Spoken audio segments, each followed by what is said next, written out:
लाल अंधेरा मूल रूप से बस्तर का जो नक्सलवाद है, इस तरीके से जंगल के नक्सली और शहर के नक्सली आपस में संबंधित है। ये पूरी की पूरी किताब उसके ऊपर केंद्रित है। लाल अंधेरा पुस्तक है, दरअसल एक पात्र है सूदू। जर्नलिस्ट इंडिया पहुंचा है Sahitya academy award winning writer Rajiv Ranjan Prasad ji की बुक लॉन्च के अवसर पर। बुक किस पर है, इस पे अधिक जानकारी उन्हीं से लेंगे। सर, सबसे पहले तो आपका जर्नलिस्ट इंडिया पर स्वागत। बहुत बहुत धन्यवाद। जिस बुक की लॉन्च के लिए हम आए हैं उसके बारे में आप ही खुद बताइए।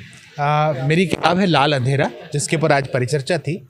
लाल अंधेरा मूल रूप से बस्तर का जो नक्सलवाद है और शहरी माओवाद जिसको हम कहते हैं, वो किस तरीके से है, किस तरीके से काम कर रहा है, किस तरीके से जंगल के नक्सली और शहर के नक्सली आपस में संबंधित है, ये पूरी की पूरी किताब उसके ऊपर केंद्रित है।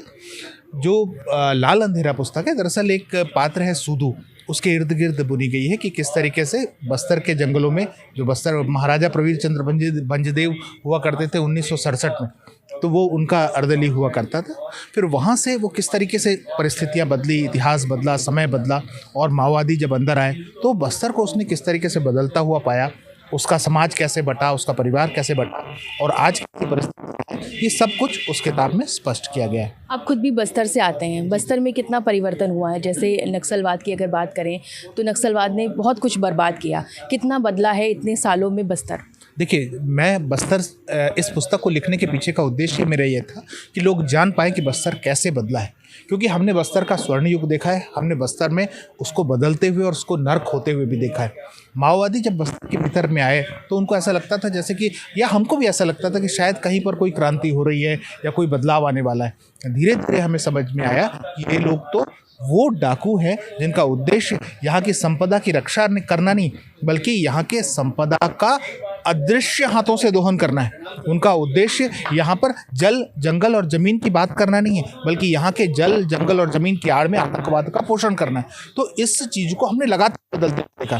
देखिए, अब धीरे धीरे जब हम जैसे लोग, जो बस्तर के लोग हैं, वहाँ की सच्चाई को लिखने लगे हैं, बाहर सच्चाई को लेकर के आने लगे हैं, तब आप जैसे सजग जर्नलिस्ट के माध्यम से ये बातें बाहर पहुँच रही हैं, लोगों तक पहुँच रही हैं, लोग सच्चाई को जान रहे हैं, और ये जानना बहुत ज़रूरी है। तभी तो जो है तोड़ पाएंगे हम लोग उस बेड़ी को, जो कि हम जैसे शहरी माओवादियों को बहुत बड़ा प्रगतिशील मानते हैं, तो जंगल में बंदूक लेके लड़ रहे हैं उनको क्रांतिकारी मानते हैं। हमको बताना पड़ेगा कि क्रांतिकारी कौन कौन होते हैं और लुटेरे और डाकू और हत्यारे कौन होते हैं। हमको बताना होगा कि बौद्धिक आतंकवादी कौन है और वास्तव में लेखक कौन होते हैं। जब तक ये सेग्रीगेशन, ये सेपरेशन नहीं होगा, तब तक जो है बदलाव नहीं आएगा। तो इसमें बहुत बड़ी भूमिका है हम जैसे लेखकों की भूमिका है, आप जैसे पत्रकारों की भूमिका है। तो ये जो पूरी की पूरी किताब है लाल अंधेरा, इसी बात को लक्षित कर। एक आखिरी सवाल सर, अर्बन नक्सल की बात की, ये टर्म बहुत, एक मूवी आई थी बहुत टाइम पहले बॉलीवुड की, बुद्धा इन ए ट्रैफिक जैम, जो कि इसी पर फोकस थी। एक मास अपील लोगों तक उस फिल्म के माध्यम से भी पहुंची थी, हालांकि उसको उतना प्लेटफॉर्म नहीं मिल पाया था।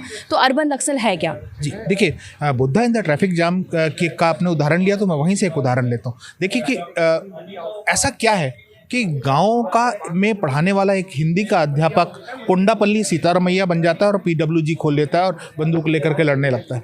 ऐसा क्या है कि दिल्ली विश्वविद्यालय का एक प्रोफेसर साईं बाबा बन जाता है, भले ही वो व्हील चेयर पर चल रहा हो, लेकिन उसकी जो बौद्धिक शातिरता है वो एक बहुत बड़े नेटवर्क को प्रभावित कर रही होती है। इसका ये मतलब है कि शहर के भीतर रह कर के लोग वो सपना देख रहे हैं कि ये जो बंदूक वाले जब सफल होंगे तो ये लोग लाल किले पर जब लाल निशान फहराएंगे, तब हम वो जो सिंहासन रिक्त होगा उस पर हम जाकर के बैठ जाएंगे।